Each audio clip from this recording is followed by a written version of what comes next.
మరో బ్రేకింగ్ చూస్తున్నాం. అల్లూరు జిల్లా చింతూరు ఏజెన్సీలో ఈ సీజన్లో మూడోసారి వరద ముంచెత్తింది. కోనవరం వద్ద 42 అడుగులుగా గోదావరి ప్రవాహం ఉంది.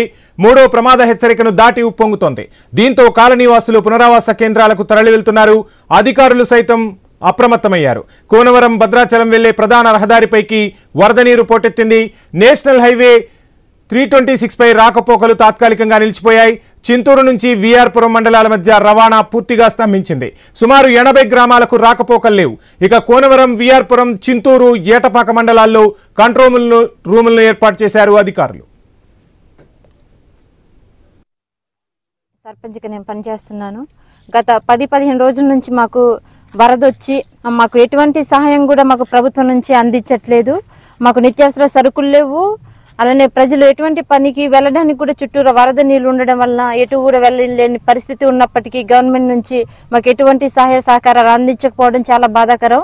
మా గ్రామ పంచాయతీ చుట్టూ కూడా వరద నీళ్ళే ఉంది. మాకు సహాయం అందించమని ఎంపీడీఓ గారికి, ఎంఆర్ఓ గారికి మేము మాట్లాడడం జరిగింది. పిఓ గారితో కూడా మాట్లాడాము. కానీ మేమేం చేయలేని పరిస్థితిలో ఉన్నామమ్మా, మేమేమి సహకారాలు మీకు అందించలేకపోతున్నాము, మా రూల్స్ లో అవి లేవు అని చెప్పడం జరిగింది. ఎందుకంటే వరదల్లో మమ్మల్ని పోలవరం ప్రాజెక్టుతో నీటితో ముంచేస్తూ పైగా మాకు ఎటువంటి ఈ వరద సహాయం అందించకపోవడం అనేది చాలా దురదృష్టకరం. మా ప్రజలందరినీ కూడా మీరు ఈ వరదల నిమిత్తం మాకు వరద సహాయం అందించాలని కోరుకుంటున్నాము. 15 రోజుల నుంచి మాకు సోకులేరు వాగు మునిగిపోయి ఉంది. అలాగే చుట్టూ కూడా పొలాలు, ముకునూరు పొలాలు కూడా చుట్టూ 15 రోజుల నుంచి మునిగిపోయి ఉన్నాయి. మా దగ్గర ఏ అధికారి కూడా వచ్చేసి మునిగినాయి అనేసి కనీసం నిత్యావసర సరుకులు, కూరగాయలు గాని ఇవి ఏమి కూడా మాకు సప్లై చేయట్లేదు. ఈ రోజు మాకు పిఓ గారు వచ్చారని తెలిసి మేము వచ్చేసి పిఓ గారిని అడిగితే ఇళ్లలోకి వచ్చిన నీళ్లు ఇళ్లలోకి వస్తేనే కూరగాయలు ఇస్తామని చెప్పడం జరిగింది. పిఓ గారికి కలెక్టర్ గారు దృష్టికి తీసుకెళ్తాము, ఈ రోజు మాకు మీటింగ్ ఉందని చెప్పడం జరిగింది. మీ సోకులేరు వాగు నుంచి నీళ్ళు వెళ్ళేసరికి మాకు నిత్యావసర సరుకులు వచ్చే విధంగా చూడాలనేసి మేము కోరుకుంటున్నాము. 15 రోజుల దాకా గోదావరి ఇబ్బందులు పడుతుంటే ఇంక్వైరీకి వస్తే గ్రామస్తులంతా ప్రజలు అడగడం వల్ల మనకి నిత్యావసర సరుకులు కూడా రావట్లేదు. అది ఇబ్బంది పడుతున్నామంటే ఇళ్ళకి వాటర్ రావాలి, మేము వాటర్ వస్తేనే ఇస్తాము అంటున్నారు. మరి భూములు కూడా మునిగిపోయి వ్యవసాయ పనులు కూడా చేయడానికి వాటర్ పడడం వల్ల ఇబ్బంది పడుతున్నాం. దానివల్ల గవర్నమెంట్ నుంచి ఏమి మాకు అధికారులు కూడా, కలెక్టర్లు కూడా ఏం పట్టించుకోవట్లేదు. ప్రజలంతా ఇబ్బంది పడుతున్నారు. పోలవరం సర్వేలు కూడా చేస్తున్నారు. ఏంటి చేసినా కానీ ఫస్ట్ ఫేజ్, సెకండ్ ఫేజ్ అని చెప్తున్నారు. కానీ ఒక 20-30 సంవత్సరాల నుంచి ఆదివాసులు ఇళ్ళకి అన్యాయం అయిపోతున్నారు. అదే ఇబ్బంది పడుతున్నారు. ఎటు తిరగడానికి రహదారులు కూడా లేవు. అధికారులు కూడా నెగ్లెక్ట్ చేస్తడం జరుగుతుంది. వచ్చి అసలు ఏం చేయాలో ఏం అడిగినా కానీ పట్టించుకొని పరిస్థితిలో ఉన్నారు అధికారులు కూడా. దాన్ని గవర్నమెంట్ కూడా వినియోగించుకొని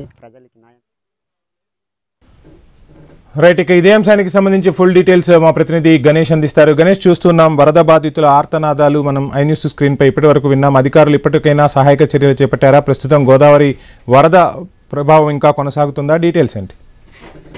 అంటే గత 15 రోజుల నుంచి తీవ్రమైనటువంటి వర్షాలు మనం చూస్తూనే ఉన్నాం. ఇదే క్రమంలో ముఖ్యంగా అల్లూరు జిల్లాలో ఉన్నటువంటి ఏజెన్సీ ప్రాంతాల్లో 80 గ్రామాలకు పైగా ఇబ్బందులు పడుతున్నటువంటి సిచ్యువేషన్ కనిపిస్తుంది. ముఖ్యంగా కోనవరంలో 42 అడుగుల వద్ద మూడవ ప్రమాద హెచ్చరిక దాటి ప్రవహిస్తుంది శబరి నది. ఇదే క్రమంలో మనం గిరిజన గ్రామాలకు ఎఫెక్ట్ పడడం జరిగింది. ముఖ్యంగా కోనవరం, విఆర్పురం, చింతూరు, ఏటపాక ఈ 4 మండలాల్లో కొంత ఇబ్బందికర పరిస్థితులు కనిపిస్తున్నాయి. అందువల్ల ఈ 4 మండలాలకు కంట్రోల్ రూమ్లు ఏర్పాటు చేసి అధికారులు తగిన సహాయక చర్యలు అందించేటువంటి ప్రయత్నం చేస్తున్నారు. కోనవరం నుంచి భద్రాచలం వెళ్లేటువంటి ప్రధాన రహదారిపైకి వరద నీరు చేరి ప్రయాణికులు కూడా ఇబ్బంది పడుతున్నటువంటి సిచ్యువేషన్ కనిపిస్తుంది. ముఖ్యంగా చింతూరు ఏజెన్సీ వరదలతో ముంపు మండలాల్లో ఉన్నటువంటి ప్రజలు ప్రతి ఏటా కూడా జూన్ మొదలయ్యేసరికి ఈ వర్షాకాలం ఎప్పుడు ప్రారంభమవుతుంది అప్పటి నుంచి కూడా ఈ సమస్యలు అనేక ప్రజలు ఇబ్బంది పడుతున్నటువంటి సిచ్యువేషన్ కనిపిస్తుంది. ముఖ్యంగా మనం చూస్తున్నాం ఆదివాసీలు ఈ వరదల కారణంగా నిత్యావసర సరుకులు తెచ్చుకోవడానికి కూడా ఇబ్బంది పడుతున్నారు. ఎందుకంటే ఏజెన్సీలో వాగులు, వంకలు పొంగిపోవడం, ముఖ్యంగా శబరి నది పోటెత్తడం, అటు గోదావరి నది కూడా ఎగువకు ఎగదన్నడంతో ప్రస్తుతం ఈ లంక ఏవైతే ఈ ఏజెన్సీ ప్రాంతాల్లో ఉన్నటువంటి ప్రజలు ఇబ్బందులు పడుతున్నటువంటి సిచ్యువేషన్ కనిపిస్తుంది. అయితే అధికారులు ఏం చెప్తున్నారంటే ముంపుకు గురైనటువంటి ఇళ్లలో ఉన్నటువంటి ప్రజలకు మాత్రమే సహాయ సహకారాలు అందిస్తామని చెప్తున్నారు. ముంపుకు గురవనటువంటి వారికి సహాయక చర్యలు అందించట్లేదు. అయితే వాళ్ళు ఎటుకి వెళ్లాలన్నా కూడా ఇబ్బందికర పరిణామాలే. ముంపుకు గురి కాకుండా ఉన్నటువంటి వ్యక్తులు కూడా నదులు దాటాలన్న ఇబ్బందికర పరిణామమే. అందువల్ల వ్యత్యాసం చూపించడంతో స్థానికంగా ఉన్నటువంటి ఈ గిరిజన ప్రజలైతే ఇబ్బందులు పడుతున్నారు.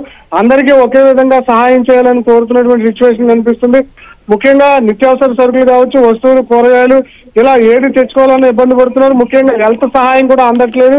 ఎందుకంటే ఎవరికైనా అనారోగ్య సమస్య తలెత్తినా వారు బయటికి రావాలన్న ఇబ్బందికర పరిస్థితులు ఉంటాయి. అందువల్ల ఎక్కువ మంది హెల్త్ సిబ్బందిని మాకు కేటాయించి సహాయక సహకారాలు అందించాలని కోరుతున్నారు. 2-3 రోజుల పాటు కూడా ఈ ఇబ్బందులు కొనసాగేటువంటి అవకాశం కనిపిస్తుంది. వర్షాభావ పరిస్థితులు అంటే రాష్ట్రంలో కనిపించకపోయినా ఎగువ రాష్ట్రాలు తెలంగాణ, ఈ మహారాష్ట్రలో ఎక్కువ వర్షాలు కురుస్తుండడంతో ఇంకా ఈ నదుల యొక్క ప్రభావం ఎక్కువగా కనిపిస్తుంది. అందువల్ల రానున్నటువంటి 2-3 రోజుల పాటు కూడా ప్రజలు అప్రమత్తంగా ఉండాలి. ప్రస్తుతానికైతే గిరిజన గ్రామాల్లో దాదాపు 80కి పైగా గిరిజన గ్రామాల మీద ఈ వరద ఎఫెక్ట్ కనిపిస్తుంది.